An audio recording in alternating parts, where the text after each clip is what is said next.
Pausa rapidinho agora para falar de dica de ouro para os papais e mamães. Depois de experimentar a nova Hug Supreme Care Fralda Roupinha, tudo ficou ainda melhor pro meu filho. É a única com canais em X que se adaptam aos movimentos, com 2 vezes proteção noturna e cintura elástica que se adapta ao corpinho do bebê, além de ser super fácil de colocar e tirar. Praticidade pura. Então guarda essa dica. Nova Hug Supreme Care Fralda Roupinha. Bebê, estamos juntos nessa, mais do que nunca. Agora curta seu podcast. Interrompemos esse podcast para perguntar: quem você quer ser? Designer, engenheira, pedagoga, administrador. Quer saber? O Senac EAD é nota máxima no MEC. Tem cursos de diversas áreas, com conteúdo elaborado por especialistas do mercado e professores mestres e doutores. Ainda tem o Senac Carreiras, conectando estudantes a vagas de emprego em todo o país. Saiba mais em ead.senac.br/graduação. Doctor, look! Stand aside, nurse. I'm Dr. Homebrew. Stand clear.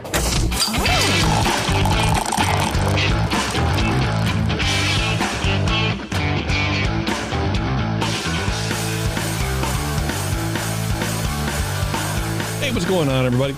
Dr. Homebrew, we are back. We have 2 homebrewed beers. Enough with this mead talk. We had a bunch of meads on the last show. Let's get back to grain-based, homebrewed, I don't know, whatever. But if you want to be on the show, like all good homebrewers should, they should email brian@thebrewingnetwork.com, and you will be speaking with Mr. Brian Cooper, who is Grandmaster BJCP judge. And so you can bombard him with any sort of spam. If you want to sign him up for like weird emailing lists or whatever, please feel free to do that.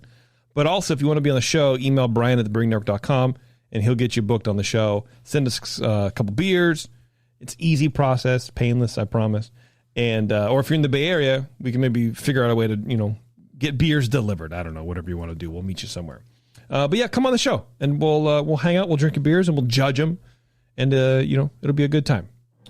Something really tough to dig through and long and I had you on mute, Cooper. So I didn't mean I forgot that Jason's beer was blocking me. So repeat. I was going to say too, though, if you want to email me, you can also email me on the BJCP page. You can find me as one of the officers. I'm the West Coast representative. So if you live in California, Nevada, or Hawaii, you can email me and send me any issues or questions you have about the beer judge certification program. We're going to be meeting at NHC in Pittsburgh next month, starting less than a month from now, and have actual real meetings and stuff there, and talk about things the BJCP is doing.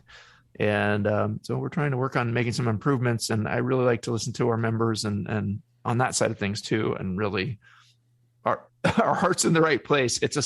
I admit it's a slow moving ship, but we do want the best for it. We're working to make incremental improvements on that side of things too. So, we can talk about a lot of different things. That sounds beautiful, dude. I wasn't paying attention. I was playing with my light. Sorry. Okay. Yeah. So say that again. Kidding. Complain about the BJCP. I'm kidding. It's a slow-moving ship. Yeah, something blah, blah, yada, yada, yada. I don't know, whatever's going on. Whatever's happening. But you know what's not a slow-moving ship is the way to clean and sanitize your home brewing equipment. And I don't know what that segue was about, but 5starchemicals.com. That is what cleaning and sanitizing is all about. I just used them, again, when I brewed recently last month. And it was a dream. It's easy. It's always super easy with 5-Star. You go to 5starchemicals.com and learn about the best ways to clean and sanitize your equipment, especially that nasty-ass fermenter you got. We all got one where the valve is like, I don't know, man. Maybe like the spigot. It's fine. Everything's fine. It's never fine. Take that dumb thing apart. Fucking clean it. Let it soak in some PBW, even overnight if you want. Whatever you want to do. Yeah, there you go. That's it. I agree. 5starchemicals.com. I need to take apart my spigot and really do some work on it. Yeah. Because I'm sure that's gnarly in there. Absolutely. And you know what also, even on like your ball valves on your pumps, even though you think it sees hot side action, the butterfly valves are the best, but the ball valves, it's a cup you don't always get every single side of that ball valve. So you take those ball valves apart too, rinse them in PBW. Don't just run it through the PBW, or don't just run it through the ball valves. Take the things apart. Do some maintenance on this stuff. Trust me, you'll find little boogers. You will always feel about find shit. Homebrew scale heat exchangers. Oh God, man! At More Beer, we tried not selling them for a long time because it's like, no, these can't be cleaned. And even the manufacturer, like the first people were like, no, these are made for like cruise ships to cool their water down quickly. They're not made to pass like solids through because they get stuck in the things. But nobody listened, and here we are. So if you took one of those things and sliced them in half with a hacksaw, and you saw what was inside, I bet you'd be astounded. Oh yeah, it's like they're honeycombs, and so like they come together at 45s or 90, not 90s, 45s or less. You know what I mean? They're you can shove a dental pick in there and it'll get stuck in there. They're bad. It's bad. Yeah. Since that's what the pros use, homebrewers want it too. Like just like the conical fermenters. On a homebrew scale, from what I understand, when I was taking classes in Davis, Charlie Bamforth and Michael Lewis, they're like conicals on a giant, massive commercial scale. You get that turnover that it keeps the beer circulating. It flows down and up the sides. But on a homebrew scale, it's too small to really do that. I mean, it's nice because you can take the yeast out the bottom and stuff, but there's minor benefits. But having a really nice conical isn't much better than just having a glass fermenter or whatever shape fermenter. Yeah, as far as like fermentation, they do look cooler and they're easy to use. And if you drop it, it's not going to explode and slice an artery. That's true. Was always the main never thing. use a glass. Never use a glass. I always use the brew haulers and Yeah, it's I like the conicals because you can cool it and whatever, and you can dump it, and I like all the valves and all that kind of stuff. But I mean, as far as like fermentation science, it's probably not the best. It's way better than kegs. People are still trying to use like 5-gallon kegs to ferment. It's like those don't. No, man, honey, baby, don't do that. I remember when the plate chillers first hit the market, probably like 2010-ish, 2008-ish, something like that. Yeah. And thinking, oh, hell no. There's no way I was ever going to do it because you either have to take the whole thing apart every time. There you go. Or there are people that were like, oh, yeah, there you go. Or you got to put it in the oven. Like some people are standby. And I guess that's the one point about like you talk about 5-star and like you can't sanitize shit. Well, maybe if you've baked it and there's no bacteria left. That's exactly right. And I remember that. Jason, what do you do with your plate chiller? You just held up, was it a Blickman one? No, this is a Duda diesel. Okay. And how do you sanitize that bad boy? So what I do is I got a small micron mesh filter that I put on the outlet of it. I flush a whole bunch of water through it while I'm cleaning my fermenters to capture all the particles in it.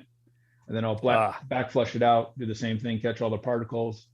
Then I'll run PBW through it, and then another hot water rinse, and then star sand. Okay. And when you catching the particles, do you find a lot of smeg coming out of there? Not real. Most of what I find coming out is like grain husk. Okay. Interesting. All right. But that's what you have to do. I mean, Jason's doing it right. And for listeners at home, if you're going to use a plate chiller, like any tool, it's a tool, and you have to understand what its limitations are and what its maintenance requirements are. And if you think you can just plate chill and then just like, oh, I'm tired, I'm going to put it away, and then just maybe run a little PBW through it and then use it next time, you're gonna be having a bad time. Yeah, you're gonna have a bad time. You've got to understand what's happening there. And to use a plate chiller at a homebrew level or even at a commercial level, you've got to clean that thing real good, multiple steps like Jason just talked about.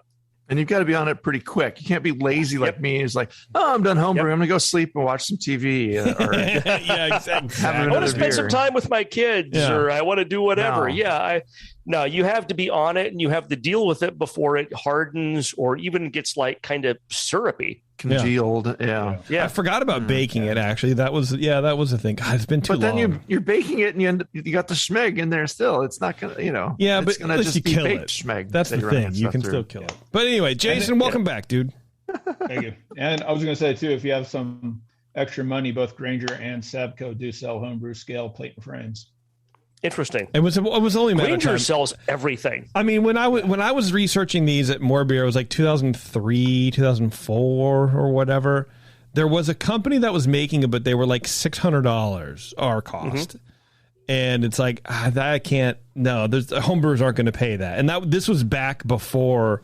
This is like when people were like, "Oh God, a conical? I don't know. That's really expensive."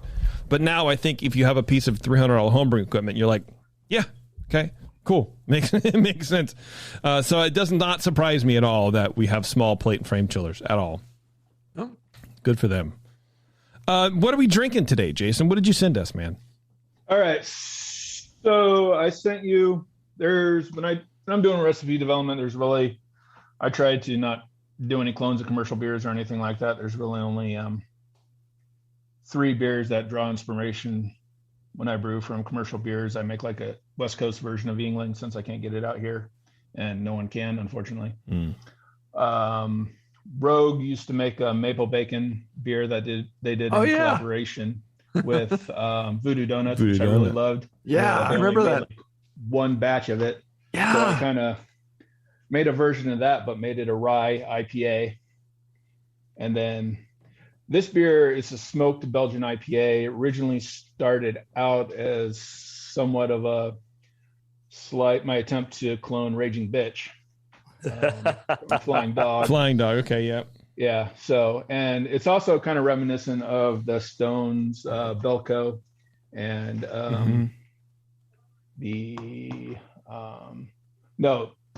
Kelly Belgique from Stone and Belco from Northern Brewer, which are no longer, Northern Brewer, from...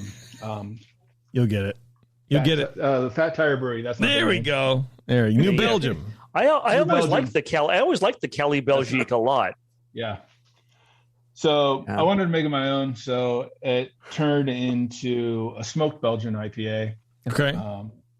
Kind of with a little bit of a throwback to the Raging Bitch. And I've been working on this recipe for maybe 8-10 years or so. Wow. Never really found a smoke profile that I liked on it, despite trying various smoke levels and pretty much every smoked malt you can get commercially in the U.S. So yeah, because it's hard because you have phenols on phenols. Yeah.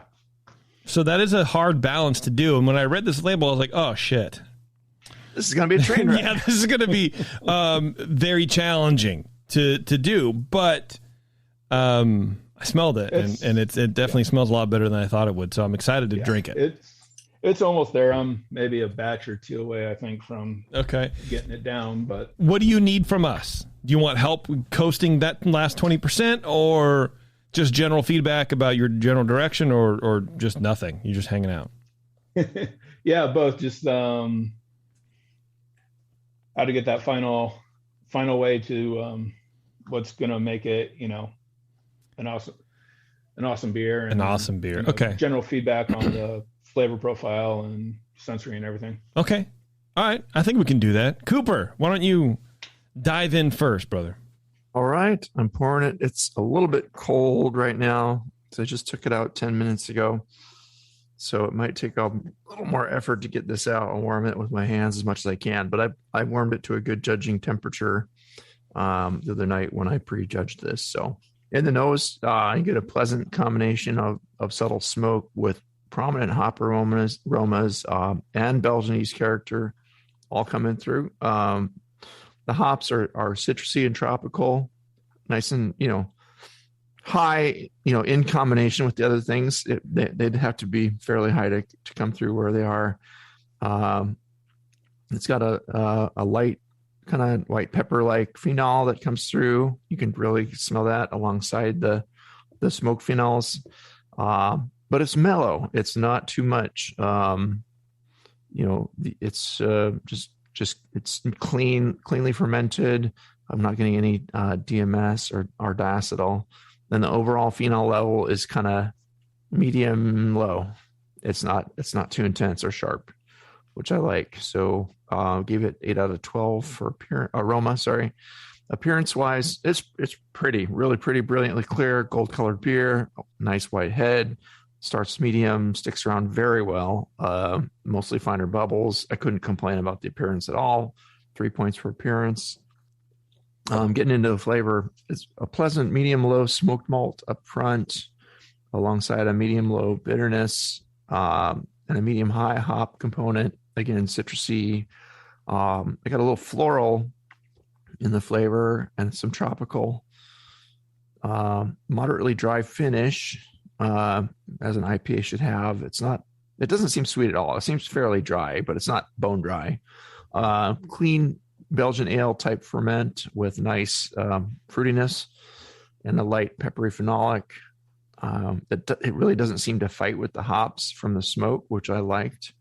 Nothing is too much here, but it's all kind of in balance, and I can tell you're trying to dial something in here. It's really I can tell this is a tricky balancing act. I'm gonna let it a 14 out of 20 on the flavor. Mouthfeel wise, medium light bodied. It's got a medium carbonation. It's nice that there's no astringency here. I got just a touch of alcohol warmth. Not any kind of creamy quality to it. It's smooth though for a rich, big smoky creation here. Kind of where it should be for an IPA. 4 out of 5. Overall impression, everything plays pretty nicely together here, and so I would never think that concocting such a combination would yield something palatable and fun. This beer achieves that. Hops came through quite nicely. And I'm a kind of person who likes a lot of hops. When I'm getting an IPA, I want to have a lot of hops and notice that. And I do. So definitely good hop selections. And somehow the fruitiness also melds with the fruity aspect of the hops too, which I like. The malt quality is very subdued. You're not getting a big malty sweetness or any kind of caramelly character in here. And I like that for the IPA, the Belgian IPA style too. And also I find, going back to the hops, I find that when you ferment the same 2 worts with the Belgian yeast and a clean American Chico yeast, the Belgian yeast somehow just drags away from that hoppiness. And I don't know how you did it, but this one has the hoppiness, which I really like. So you don't really want the malt to poke through anymore. And the hops are kind of a nice place. I don't know. I landed at I should probably come up a little bit. I landed at a 37 on this, but I give 8 out of 10 for overall impression. I think I want more hops because I always want more hops, but I know how hard it is to get that in this beer. You want more hops? Yeah, I do. agree with them. The hops are at a nice level, and it's really, really good. I like so for a smoked beer, I like the level that the smoke is at, but I tend to like less smoky beers. So I would like the smoke just a tiny touch more subtle, but I think that the character of the smoked malt is really nice. But I would just a tiny, tiny fraction of, not making a wild adjustment there. The smoke level is nice, and it's got to stand up to all those hops that you have in here too. And I don't know if you went too overpowering with everything, it would just be a phenol bomb, and it's not. So it's really nice. I should probably land at more like a 39-ish for this. I don't know. As I'm tasting it again, it's really refreshing. Do I want to drink? Is it the beer for me? Do I want to drink pints and pints of this? No, but for what it's declared as, it's really good. As you could say, excellent. I guess if it's 38 plus, you're in excellent territory. I'll give you at least 38. I'll change it right now. Well, there you go. At a point somewhere. So yeah, thank you for that. All right, Shar, you're up. Yes. So Jason, you've been on the show before, so we know whether you are or not. But for our listeners who may not have heard previous episodes, I have to ask you: are you in a homebrew club? Yeah, I'm still the sole member of the Eastern Oregon Society for the Advancement of the Zymergetic Arts. So nice. Well, hey, being the only member of any group has a lot of a few disadvantages, but a lot of advantages because you can be in charge of everything. no one to tell me I suck and I'm doing everything wrong. But feedback sessions are short and the presentations are all on you. What would someone do, though, if they wanted to join this club? Could we join your club? Is it open for membership? Yeah, if you so desire. Just just go to the AHA maintains I did register with the AHA, so it's an official club or whatever. Nice. So you just go on the AHA's website and search for club. Select Oregon as your state. I'm out in Eastern Oregon. Canyon City is the name of the town.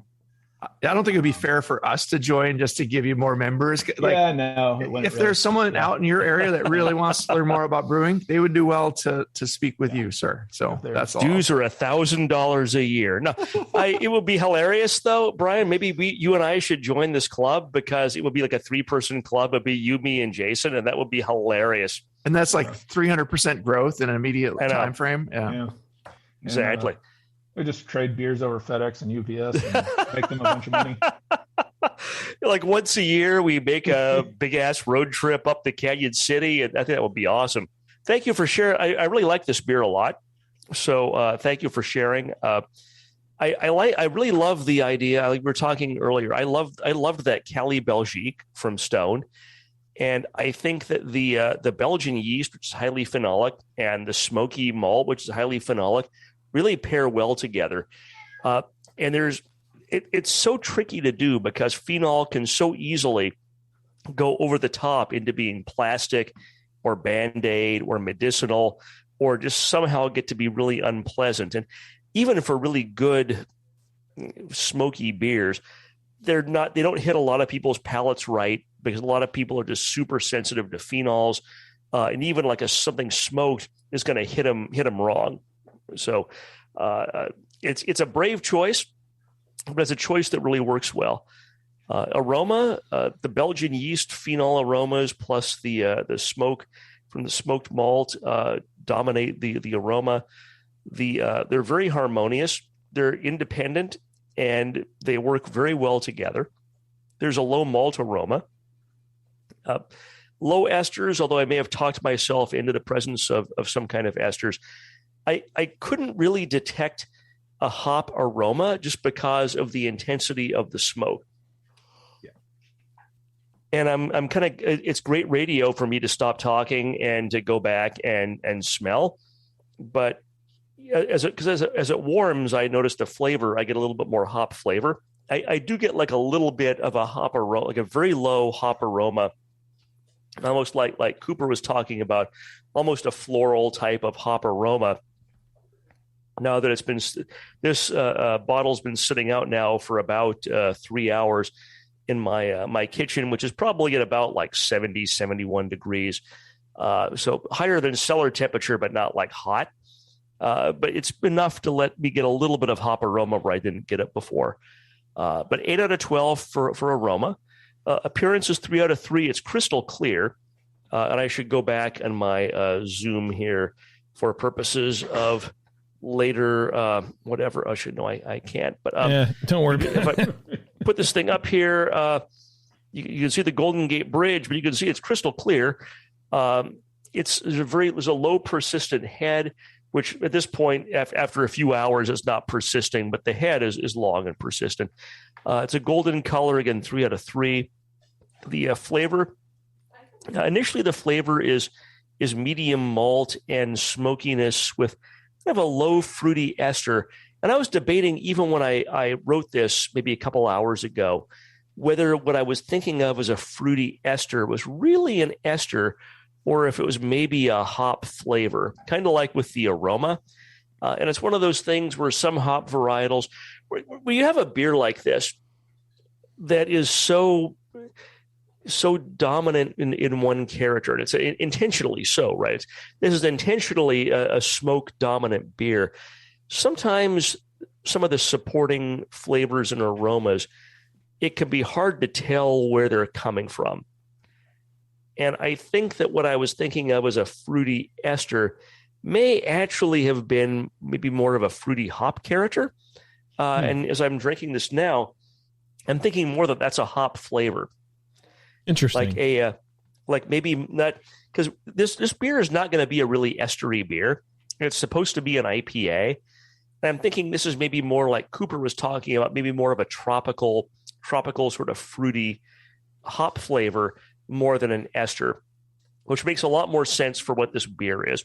So I'm going to change that on the fly and say, and I even made a note off of my score sheet, or is it hops for this ester thing? I'm going to say that's a hop flavor, almost a berry-like flavor.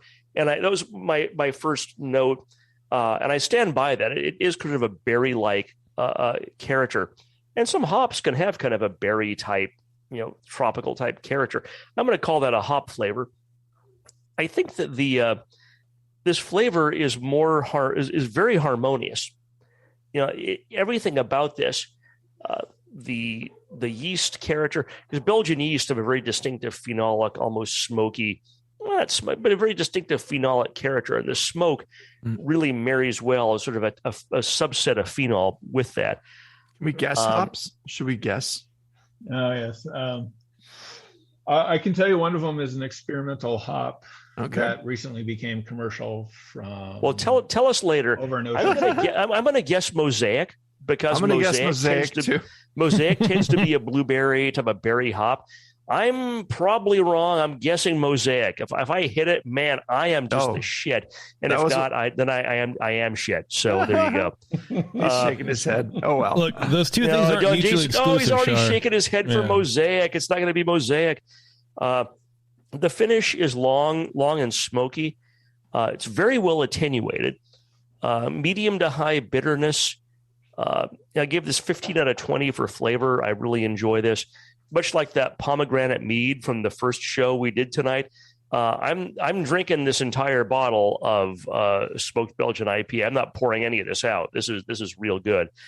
Mouthfeel 5 out of 5. Medium body. Carbonation is medium. There's a low warming. There's a slight, what I perceive as astringency that I don't think is astringency from the smokiness and the bitterness, but it's not a bad astringency. It's more like, again, I think it's more not a mouthfeel, but more of a flavor. And I think it's appropriate for what this beer is. So I'm not knocking any points off, and I'm giving this a 5 out of 5 for mouthfeel. I would call it just like that, the lightly ashy quality that you get from any smoked phenolic. They're just kind of like a little tongue, leatheriness or something. Not that's really correct. Leathery, but something like that. I think it's totally correct. I mean, you're not going to give a Schlenker La Rauch beer a 3 out of 5. I mean, when it's the defining beer for smoke beer, it's a 50-pointer. You're not going to knock that off for having a slight, perceived astringency, quote unquote, when that's the nature of that style of beer, right? So that's, I kind of note that, but to me, that's totally what this beer is part and parcel of what this beer is about. Overall impression, 8 out of 10. For a total score of 39, I gave a total score, JP. So it's a 39, which is an excellent beer. I think it's really a good idea. Matching. Sometimes when you're coming up with something creative, you match things that are different together to create a balance. Sometimes you match like with like, kind of like with this beer, because they're different kinds of phenol, and they're going to meld well together. The smoked malt works really well with the Belgian yeast character. The hop flavor doesn't quite stand out as much as you might want it to in an IPA, but it really can't. And Cooper was talking about this. You can put some more hops in here I think the bitterness is probably about fine. In terms of flavor, you can try to put more in, but I think it's always going to come in second place to the smoke. And that's okay. It can still be an IPA and not rip your face off with hop flavor or hop bitterness. That's okay for this style. I might try to put a few more in, but otherwise, I don't really have a lot of additional suggestions. It's excellent. It's very tasty. Again, I'm drinking this whole bottle before. None of this is getting poured out. And I really appreciate you sharing. So thank you so much. Yeah, I got some things to say. I got some shit to talk to you about, Jason. All right, let's do it, man.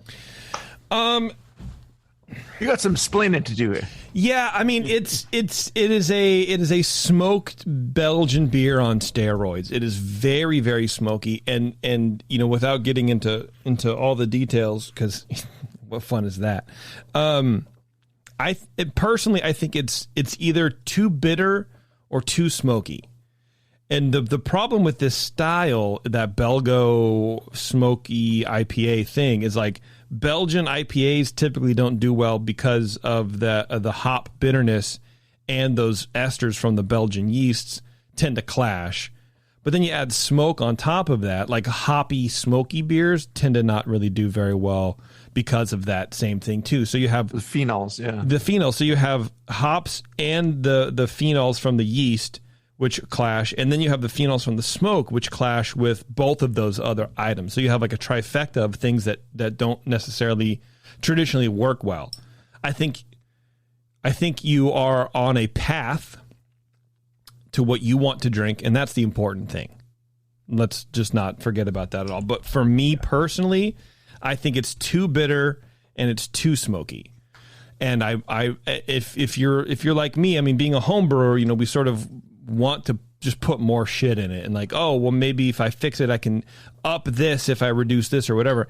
I think on both the hops and the yeast, or the hops and the smoke, I think you need to come back. I think you need to dial back on both of those, because it's too, I think it's too astringent. It's too, not astringent, but it's too biting.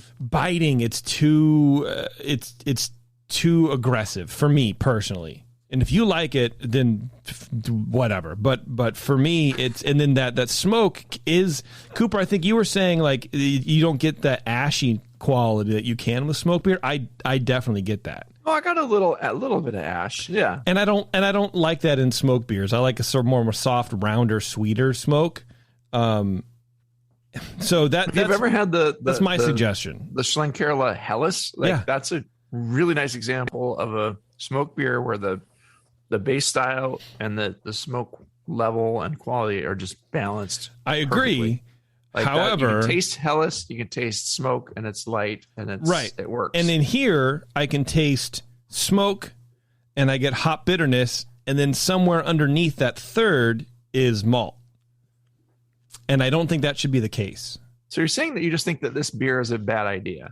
I'm trying to say that in a nice way, even though it's almost, JP, like you don't care for IPA. Well, but it's not that. And wait till he hears the ABV. Shit. Well, 12.3. What I'd be interested in trying is the base beer also.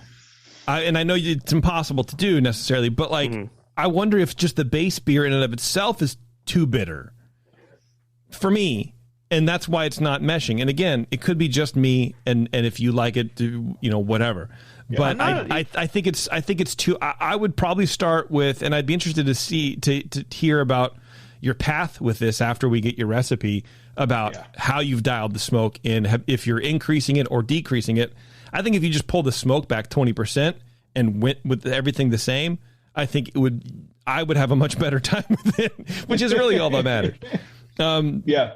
But anyway, go ahead, I Jason. do agree that that's a little bit too smoky. It's like I know JP's probably had the guard because he interviewed him on the session, but it's kind of like their beers with the sourness, but with smoke. You know, you have to have a half a pint for it to dull your taste receptors. Right. Like a Schlenkerla, which is the style-defining beer.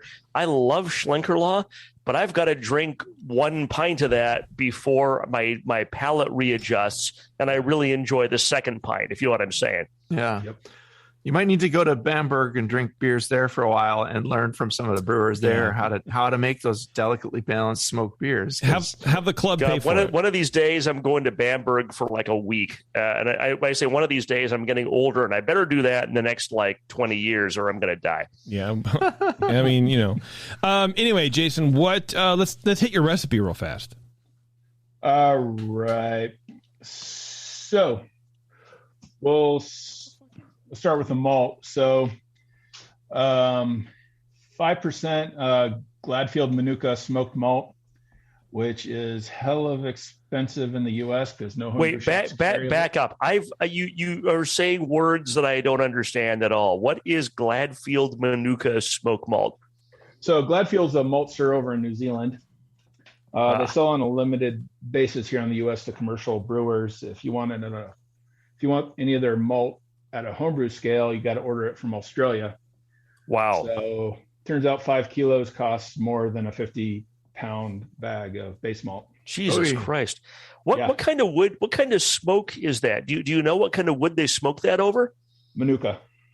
Okay. I didn't know that was a wood. That's the second part of my not understanding what's happening. Like so this is a very unique sort of Australian wood then. Puts the New Zealand. the min New Zealand in Manuka. New Zealand. Yeah, it's like the Manuka honey. It's the bees make the flower, make the honey out of the Manuka flower, and then maybe it's the smoke that's too much. Maybe it's that character. Maybe it's not the amount. Do you like that character from the Manuka wood? I've tried this, like I said before. I've tried this with beechwood. I've tried this with peach, apple, oak, hickory, everything but cherry wood. Cherry wood, yeah. And this is the profile that speaks to you. Yeah. Okay, cool. Yeah. Now that you mention that, it's a little bit. If you've had that dogfish head Palo Santo Marron, I love that. That's super. That's too intense for me. The Manuka is maybe like in that family of aroma and flavor, but it's maybe like 25%, a quarter or a third of what that Palo Santo was in intensity. Right. But it's maybe in that family, if that makes any sense. I wonder what would happen if you added the Manuka honey as well. I actually do have a plan to make a honey brown out of a smoked honey brown out of Manuka honey and the Manuka smoked. That's for another episode. Please send that. Please send some of that into us. That'll be freaking awesome. I will love that. I definitely will. So for the rest of the recipe, so like I said, the 5% of the Manuka smoked malt, the rest is just base malt. Huh. And then we got some advanced hop products. So I used a 10 mil hop shot at 60 minutes. Then I got 45 IBUs. Do you know what variety of hops that is, or if that's just a hop shot, like they don't give you a variety? It's from Yakima Valley hops. They just listed as a CTZ extract. CTZ, okay, gotcha. Yeah. Just gets you your bitterness. Yeah. Gotcha. So then 45 IBUs of Chinook at 60 minutes. Wow. And then 28 IBU of Eclipse at 40 minutes. Wow. Oh, okay. And then, the Duvel yeast, Belgian Golden Strong. Oh, good okay. choice. Wow. I wonder what you would said happen. We'd be surprised about your ABV. What did you say? What did you estimate? Did you measure or estimate your ABV? And what was it? 4. 9.1. It doesn't taste like it. So it's a double IPA then, essentially. Yeah, basically. Yeah. And that was definitely intentional. Let me bring up my session notes. I'll give you the exact numbers. Now I know why you're in a one-man homebrew club. Now you can't get kicked out for bringing this in. It's a Belgian beer. You got to have a little alcohol in there. Sure. 1081 was the OG. Wow. And 1013 was the final. Trying to abuse our livers here without us knowing it. That's wild. Well, I'm drinking sake because I'm out of that stuff. All right. I wonder what would happen if you mixed the Belgian yeast, did a dual yeast fermentation, mixed the Belgian yeast with a more neutral, like London or a San Diego Chico super yeast. Yeah, just something more neutral to kind of dull the effect of how, not necessarily just to dry it out more, but to dull the effect of the Belgian-y aspect of it, which pulls away from the hops to me. And the smoke is already fighting with the hops a little bit, but it's, in a way they're fairly harmonious and getting there. But yeah, dialing back to smoke, maybe 20%, like JP said, maybe even more, maybe even cut it in half. See what happens. I don't know. I don't know that I would want to dial back the smoke. I love the intensity of the smoke in this. If you're going to make a smoked beer, I think you just own it and make it a smoked beer. No. And I really liked the level of smoke in this. Well, make two versions. Like make a 10-gallon batch and pull off the wort, 5 gallons of the wort, and then steep another, a couple % of the smoked malt in the second half, and then ferment them out and see and enter them both in competitions and see what wins. I don't know.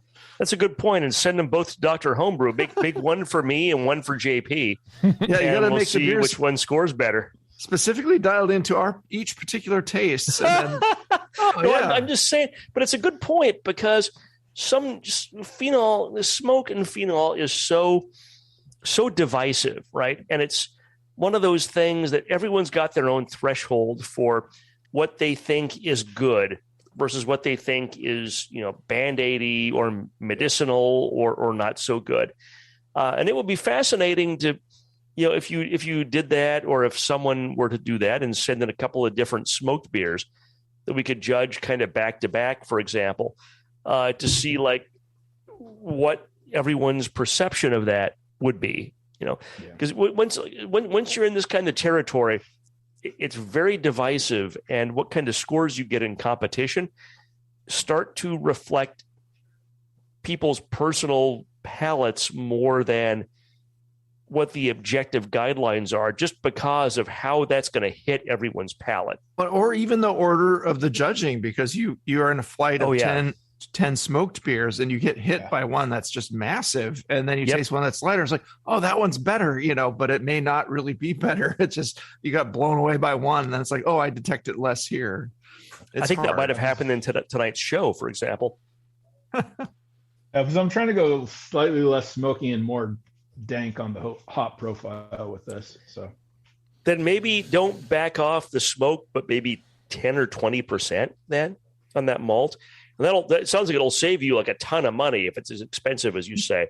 Back off like 20%. I don't know. Yeah.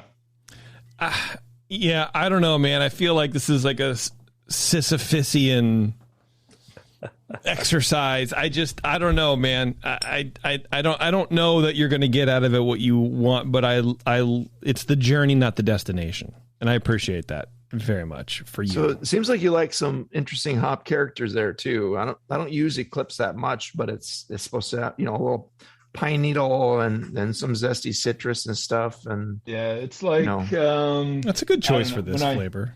When I opened the package of it, it kind of smelled like it's the best way to describe the scent off of it was like super concentrated Chinook kind of. Right. Big grapefruity, pungent. Very dank. Very dank.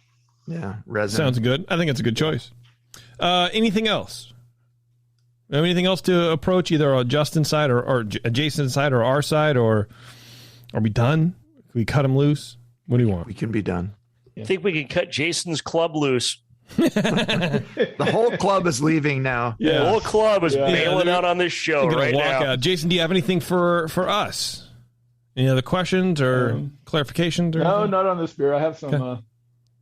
I have a few more beers I'll be brewing up here. I'll send off to you guys some interesting. Cool. Nice. That'll be great. I'll send up maple bacon beer and an absinthe beer I make. And that'd be cool. Yeah, I remember that pink Voodoo Donut bottle. I saved it for a long time because it's such a really unique bottle from Rogue. It's a shame that the contents of that bottle were not that great. Well, yeah. I mean, Voodoo Donuts much. aren't very good either. Anyway, Blue Star is better, but that's just my opinion. Oh, I like Voodoo Donuts.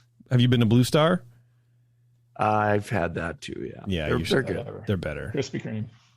Man, I just remember waiting in line for Voodoo Donuts after NHC Portland and staring at the picture of Kenny Rogers on the wall there. And it's just a cool place. There was a line out the door at 1 a.m. or whatever time it was. And it's just that kind of a scene. It is that kind of scene. All right, we're going to take a quick break, everybody. We'll be right back with some more beers here on Dr. Homebrew. Stay tuned. Pausa rapidinho agora para falar de dica de ouro para os papais e mamães. Depois de experimentar a nova Hug Supreme Care fralda roupinha, tudo ficou ainda melhor para o meu filho. É a única com canais em X que se adaptam aos movimentos, com 2 vezes proteção noturna e cintura elástica que se adapta ao corpinho do bebê, além de ser super fácil de colocar e tirar. praticidade pura. Então guarda essa dica. Nova Hug Supreme Care Fralda Roupinha. Bebê, estamos juntos nessa, mais do que nunca. Agora curta seu podcast.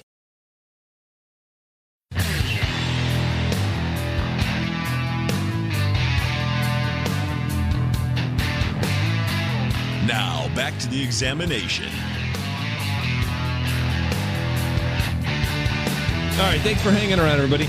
We are joined with Sean. Sean, welcome back to the show, my dude. Thank you for having me again. Of course, man. Yeah. Welcome back. Thanks for sending in some more beers. So last time you had the salted caramel porter, I believe it was? Yeah, that's correct. What do you have for us this time? This is smoked cherry porter. It's 2 smoked beers on one show, Cooper. What do you think? It's the battle of the smoke. It's a smoke out. We're having a session here. Yeah. Man, only if this was 420. You know what I mean, boys? Right. I just poured it. That is all carbonation. Maybe I abused it. Yeah. I like a smoked beer, man. Don't get me wrong. So I'm ready for it. And you said a smoked cherry porter. Is it cherry wood? Well, no. I don't want to know. We're gonna start. And we'll figure it out later. I'll guess what the cherry is. Cooper, why don't you rip us off first here, buddy? I'll rip you off. Yeah. You didn't notice that your pocket just got picked. Oh, you don't even have it open yet. Okay, all right. I didn't know. I'm opening it. I didn't know I was too fast. What happened? What happened over there? It's a gusher. Uh-oh. Well then, Shar. Well, you can go first. All right. So, Sean, thanks for sending in your beer. On the Zoom thing, I can see your hello, my name is tag. It says, Inigo Montoya, you killed my father, prepared to die. So that's pretty cool. Are you in a homebrew club? Yes, I am. I am the Mad Zymergus with Mr. Inigo Montoya, Brian Cooper here. I see he just changed his Zoom name, so very cool. Yeah, you look familiar. I know I've met you in the past, but not everyone in the podcast knows who you are. Or always want to make sure everyone gets a chance to plug their club.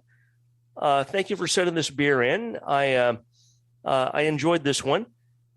Brian just kind of, we alluded to this just a second ago, if not outright said this. I opened the bottle up, and it was a gusher, and it was a fairly aggressive gusher. And I opened the second bottle up just now, thinking, all right, well, maybe it's a little bit different, but it was also a fairly aggressive gusher. And we can talk about that a little more later. Usually, a gusher indicates some kind of wild yeast infection or something. I didn't really get a lot of infection character in this. But I did get some sort of less flavor or aroma that I really wanted from a beer that's a cherry smoked porter. Aroma, I get sort of a low smoke, low malt, dark malt, base malt, whatever malt there would be there. I get sort of one of the questions I'll ask you later. The cherry smoked porter, I assumed meant there was cherry and smoke, but it might have been a cherry wood. The aroma to me comes across more like a cherry wood smoke, as does the flavor. Sort of overall, the aroma was at a low level. I didn't get any off aromas like you might expect from something with a wild yeast, but in general, even after this is sat out, it's about 9:30 p.m. Pacific time. I pulled this out at about 6:30. Probably pulled this out of the fridge at 6 and judged this around 6:45, 7 o'clock.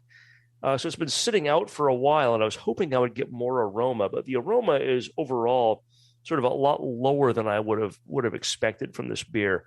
So I gave this a 7 out of 12. Appearance 3 out of 3. It's a very dark brown color.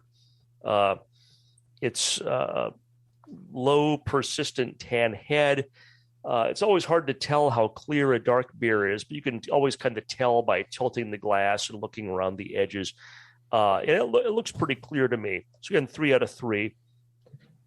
Flavor starts off with a medium to high degree of smoke, and coming back to it, after a couple hours, I concur with that. There's a low bitterness, low roast, and dark malts, balances toward the smoke. It's very well attenuated, which is unfortunately also consistent with something that wild yeast has gotten into.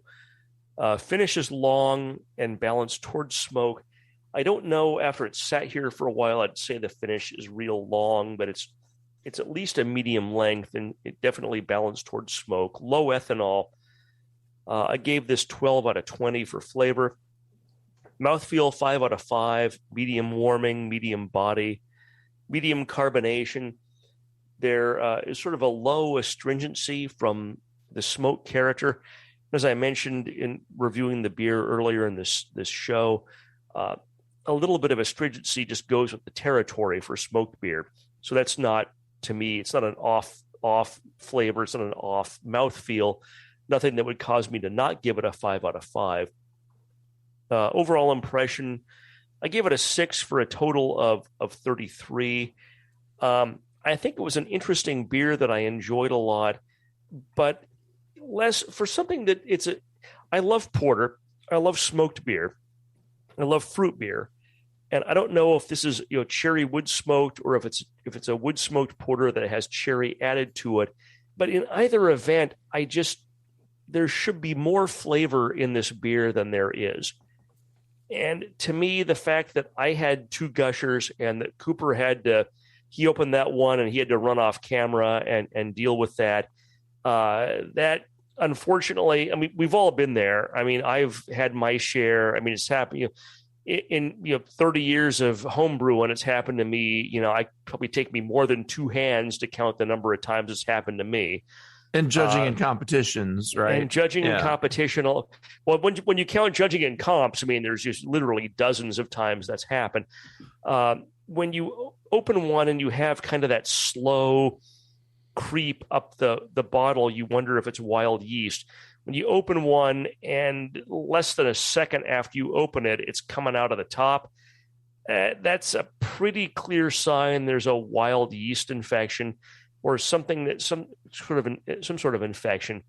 And when it's happened to all the bottles like it's happened to us, what that tells me is it's not a packaging variation where you might have had a handful of bottles that weren't totally clean.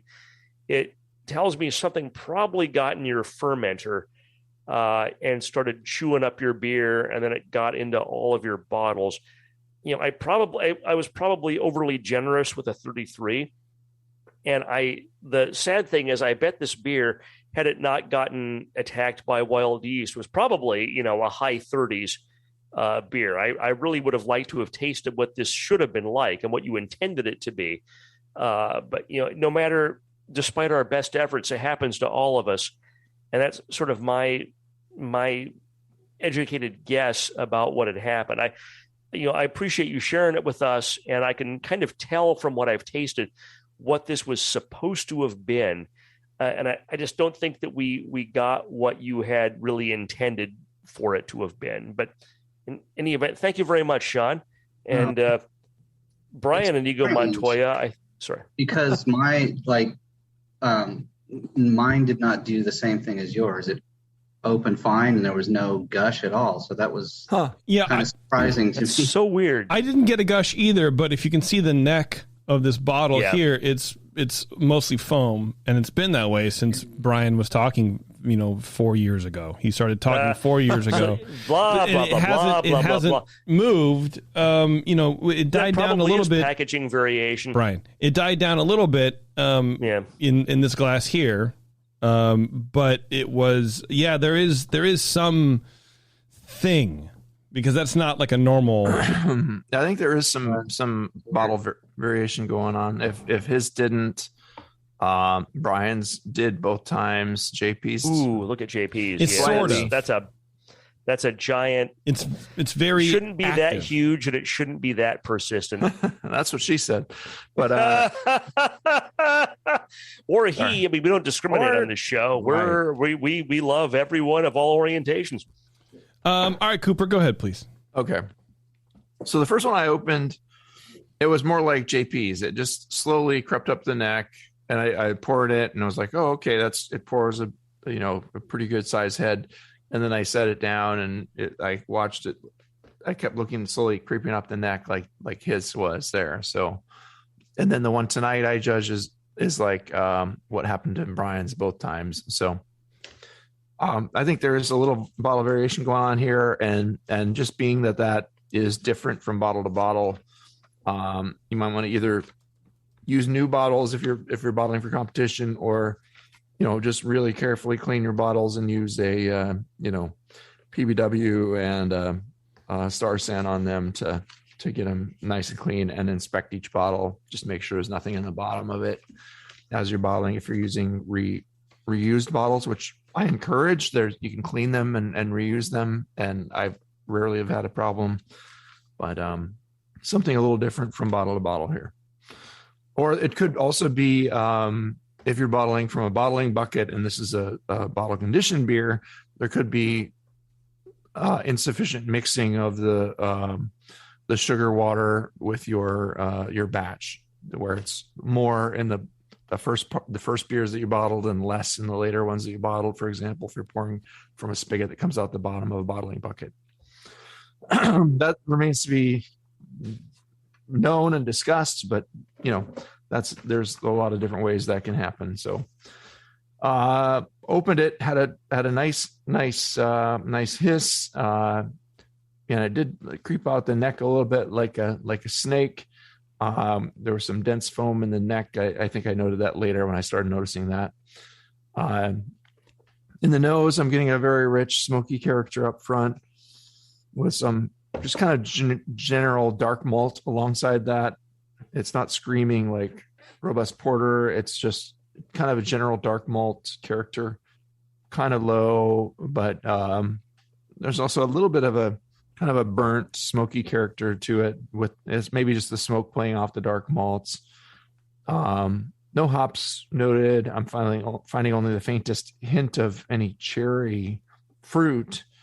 There are some fruit esters underneath from the yeast that are fine, but I'm not really smelling a lot of cherry, and I just tasted it there too. But then we'll get into that flavor. There's not a whole lot of cherry in the flavor either. Appearance-wise, it's a rich black color, virtually opaque, with hints of clear reddish highlights only at the very corners. They start out with a dense mousse-like tan head.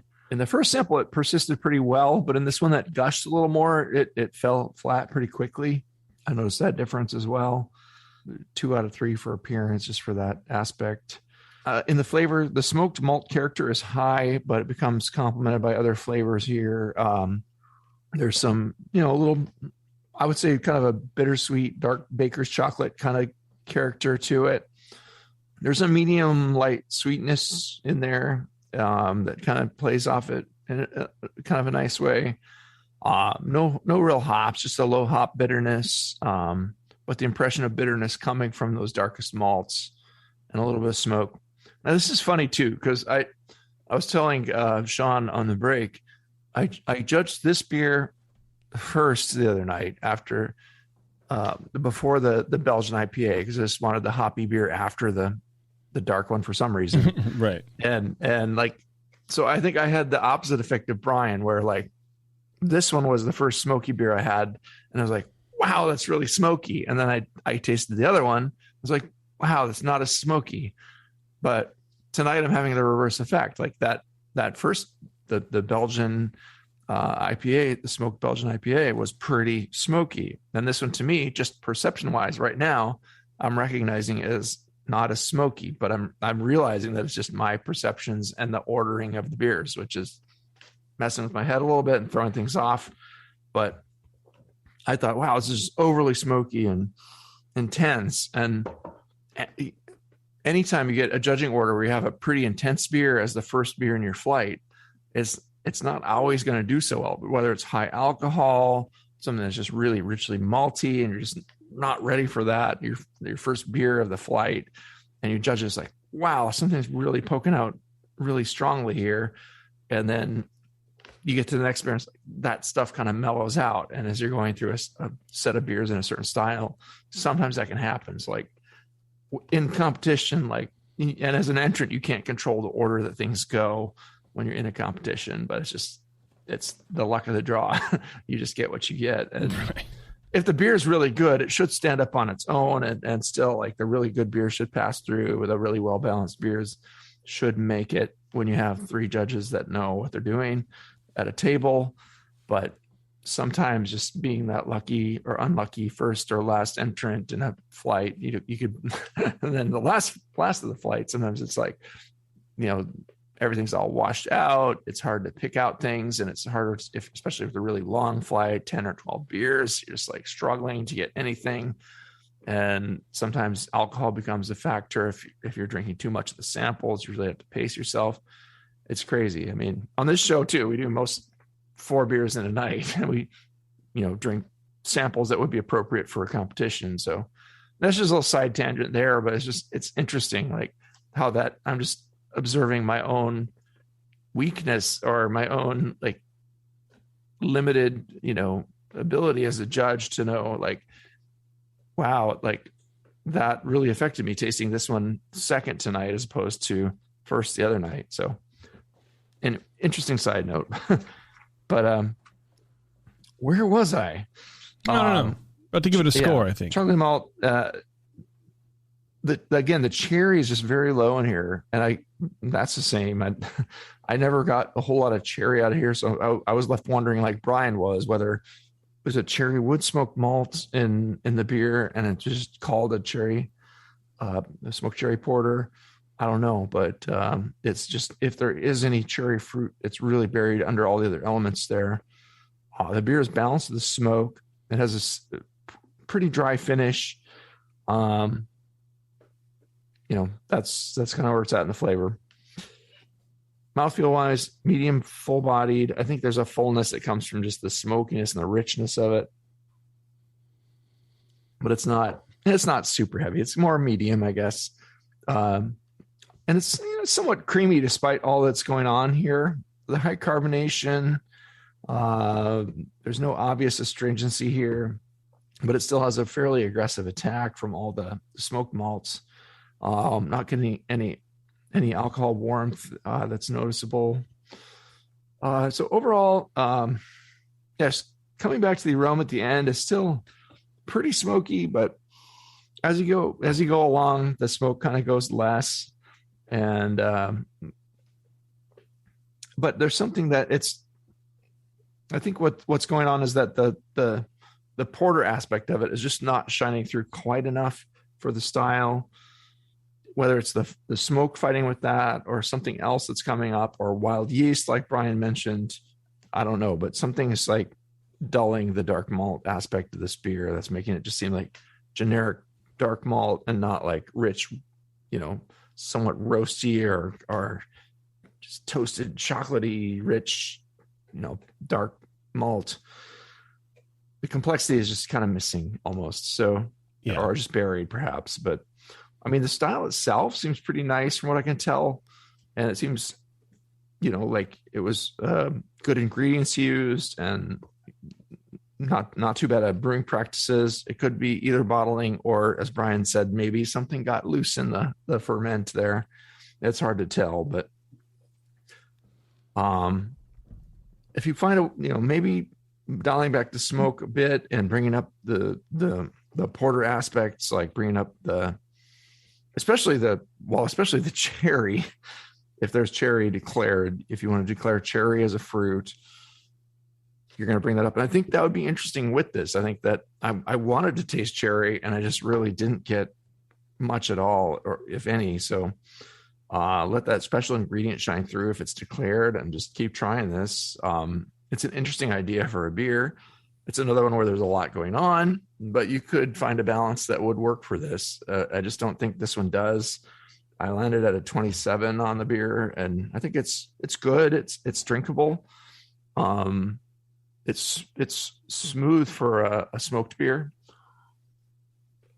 and also a dark beer, which could fight with the smoke a bit. So, but yeah, something is not quite letting the dark, the porter-like characters shine through for me. So that's where I'm at with it. But I'd love to hear JP's impressions of this beer next. Oh, wow. Look at that.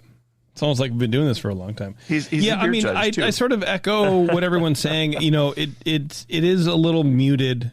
So I do think that something got in there and sort of chewed through what would normally be unfermentables.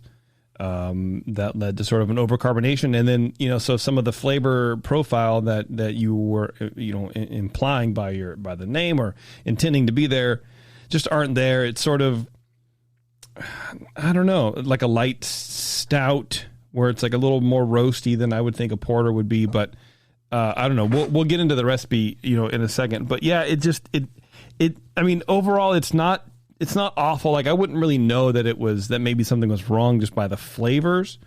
You know, it's just that carbonation was a dead giveaway. Yeah. So that's good. I think that's like it's a positive note where it's not like, oh, it's really phenol, and maybe some of the smoke characters hiding some of those you know, contaminant notes as well. Overall, yeah, you know, my gut tells me it's cherry wood smoked, but I don't know to be sure. I don't know why it would be a smoked cherry porter if it was cherry smoked wood. So maybe there's supposed to be cherries in there. Maybe that's where maybe some of the wild yeast got some more food is from the cherries. We'll see. I don't know. We'll check the recipe. But overall, I think it's a good beer. I think the flavors are there, but again, it's distorted a little bit because of something, either too much carbonation. Maybe there's a carbonation variance between the bottles, and that's what we're seeing. But I think the bubbles are like way too tight and way too long lasting for it to just be carbonation, batch to batch. So yeah, I don't know, hard to say. But Sean, why don't you give us your recipe and we'll start there. It does have a nice label though too, with the label's cool. A tree on it, so that might be a hint there. I don't know. Yeah, I apologize. I need to grab my phone real quick. Yeah, that's all right, man. Don't worry about it. No worries. You know, tasting it now, I do get a cherry sweetness. It's the sweetness that's coming through. You know what I mean? And so it's like I don't get that. There's an extra dryness there, so I do think that there's something there. But I do get a cherry sweetness, sort of like wrapped around the middle part. There is a sweetness there, and yeah, you talk yourself into cherry, but it's kind of hard for me to do that. Okay, so there is actually cherries in this. At the time, I couldn't find any fresh cherries, which I would have liked, so I had to go with frozen. And they're actually smoked with cherry wood on my grill. So I smoked the cherries on the grill, but I didn't realize how much smoke flavor would come through on that. And so at first it was very prominent. Okay, so this is blowing my mind. It's a smoked cherry porter. Yes. It's actually smoked cherries. Fascinating. So the malt is not smoked. Only the cherries were smoked. Well, there was some smoked malt, but it was so little that it actually, you couldn't even taste it before I added the smoked cherries. So it's understood.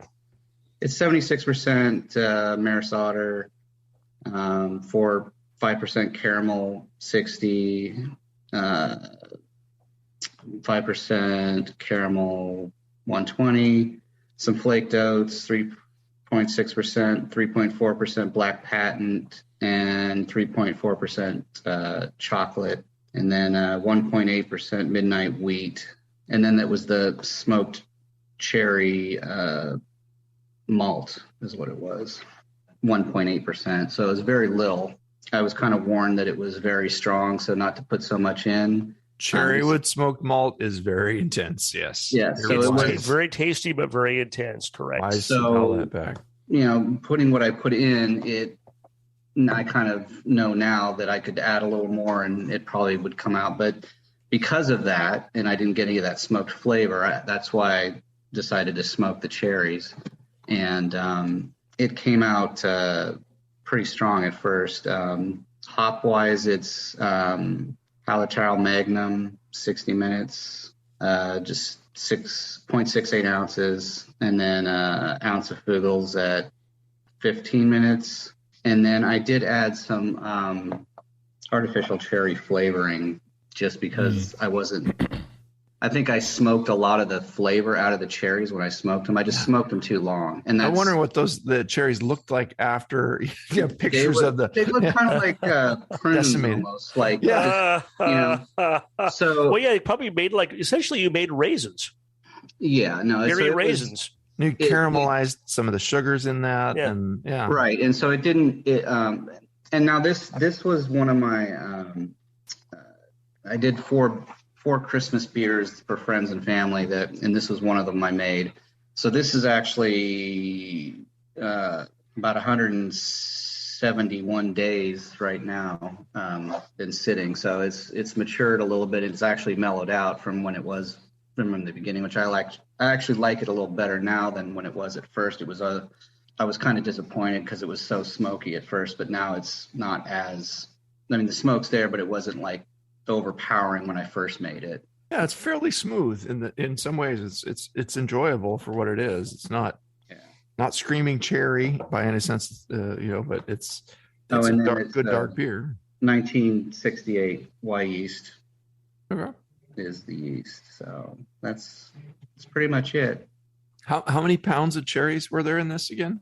I think it was.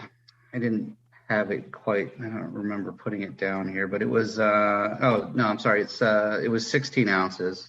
Well, it's a pound. Frozen. They were frozen cherries. Just like packages of frozen cherries. I would have rather had fresh ones, but they just weren't in season. So yeah.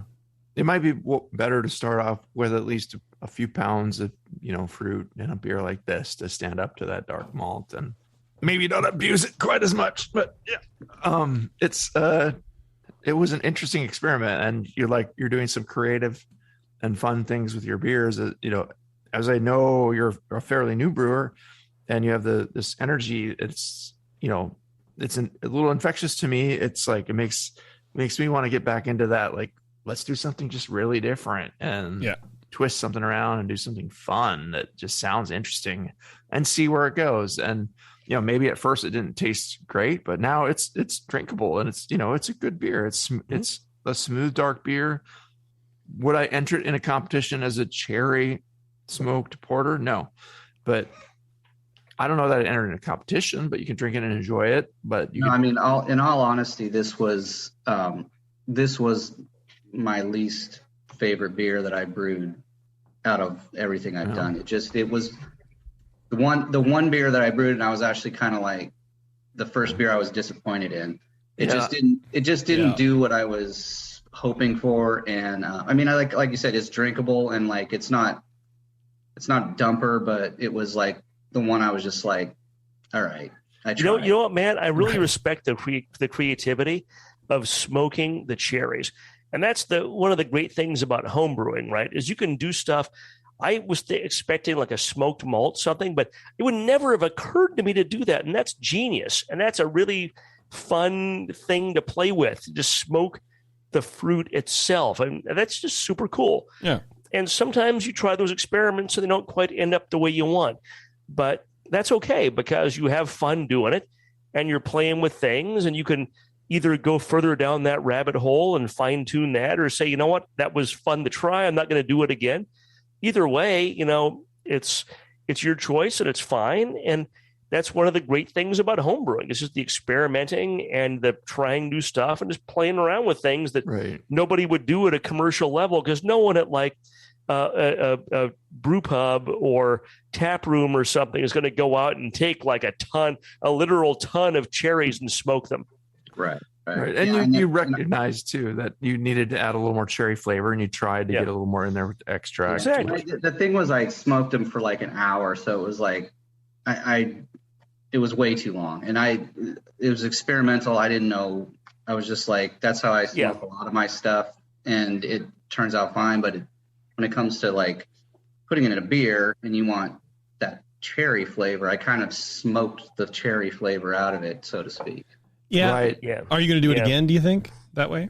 I might. And if I did, I would probably only do it for like 10 minutes or something to try and, get a little bit of that infusion in there, but then to try and not dry them out and keep that flavor, and probably do a little bit more too than. Yeah. Because I also wonder what it's doing for you.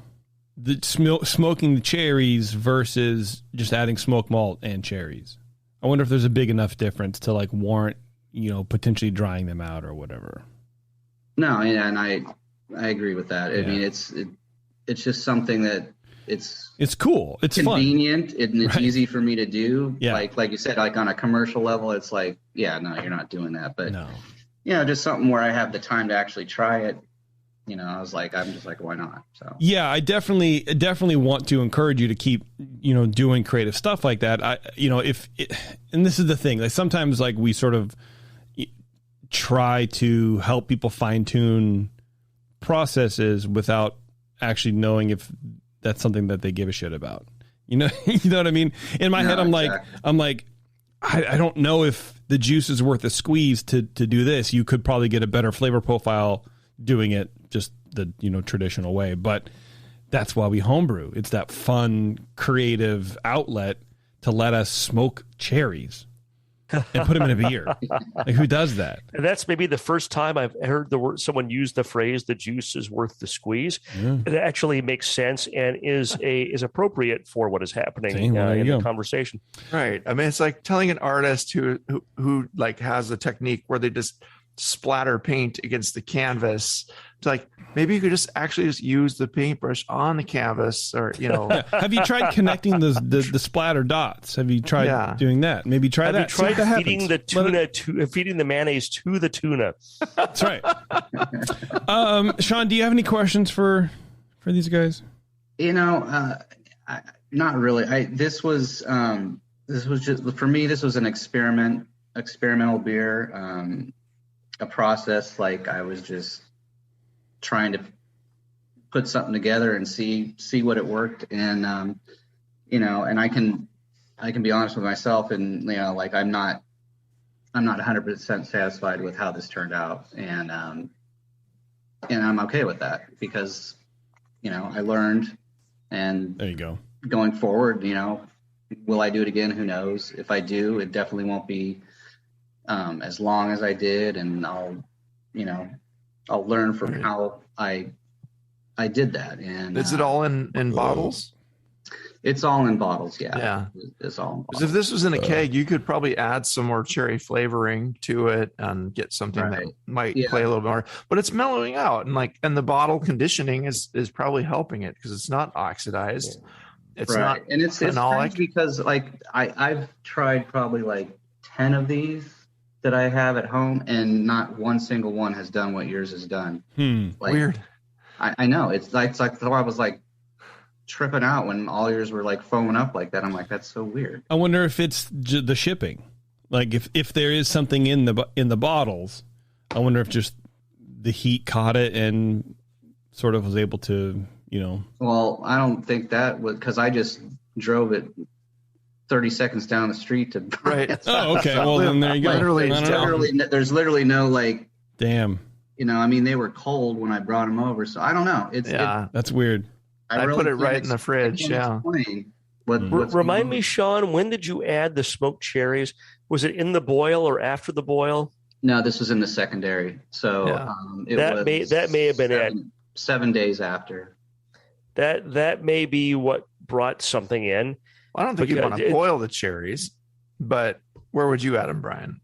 God, it's so hard. I would probably, if I were going to do this, because fruit, especially fruit like that, is so susceptible to bacteria, wild yeast, and stuff getting in. If I were going to smoke the cherries and put them in, I'd smoke them, and I might take them. I wouldn't want to put them in hot. I might try to put them in in some sort of sanitized container where I could seal it and maybe try to keep some. It's so hard because you wouldn't want to put them right in, because you don't want to put that hot stuff right into your fermenting beer. But like anything in the air that gets in those smoked cherries is going to, even for like an hour or two while it's cooling, while it's warm, that's the perfect time for bacteria and yeast to start multiplying. And unless maybe I sprayed them with some Star San and put them in a Ziploc bag and tried to forced some air out of it, and then an hour or two later dumped them in. I know I'm just kind of making stuff up on the fly for how to try to keep wild yeast and bacteria out. I suspect that's where they came from. Yeah, well, normally what I do is this was kind of a rush job because I did 4 beers in like 15 days or something like that. This was all for, because I had to have it all for Christmas, so I made them all. And so it's kind of rushing. But normally what I do for fruit is I put them in a vacuum seal bag. I freeze them. And then I sous vide them at 149 for an hour. And I haven't had any issues with bacteria in my beers. But this was like a rush job, and I don't remember if I Star Sans them or whatever I did. It wasn't my normal process of your normal process is a really good process, and I would, if you did this again, I would do that with the smoked cherries, because to me that's like that time frame between the time you're done smoking and the time they cool off and go in the secondary. Just going from primary to secondary is a risk factor for adding wild yeast or bacteria. And then you add some fruit that you've smoked, and it's at that warm temperature, and yeast and bacteria like that. What temperature was to 100 the smoking at? I wonder, what was it? 275, probably somewhere in that range. Yeah, I mean, that should kill any wild yeast. But they're going to cool down though, Coop. And then kind of, my thinking, Brian, is not during the smoking, because that's going to kill stuff, but the time between the smoking is done and the time they've cooled off enough to go in the secondary, that's where you're going to acquire wild yeast and bacteria.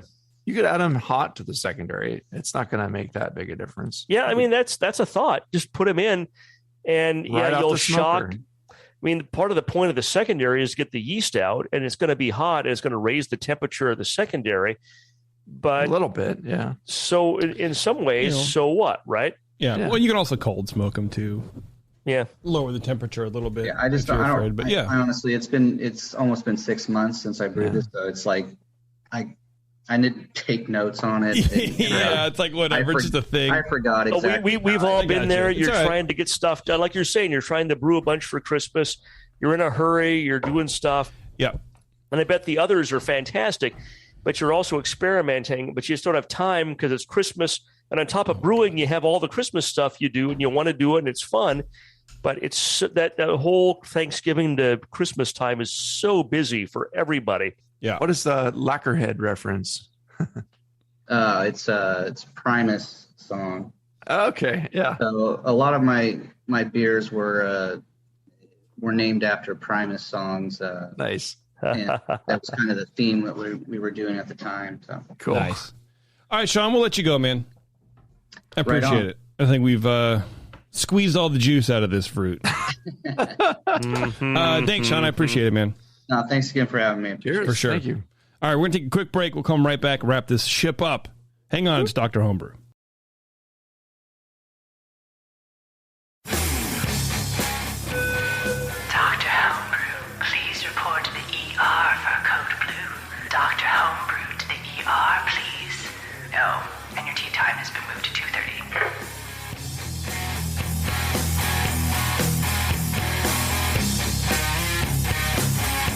All right, thanks for sticking around, everyone. Just a quick wrap up here, mainly because I forgot the break on the last show. 2 smoke beers on one show. I don't know if I want to do that again. That was a lot. It was quite a session there, dude. Yeah, that was I'm a lot down of for smoke doing beer. it again. I like smoke beer. Don't get me wrong, but these were like, I like to challenge my palate, but sometimes you just want an alien Bud Light instead of this stuff.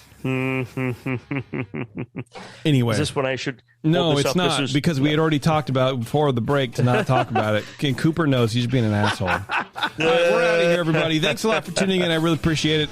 And until next time, take it easy.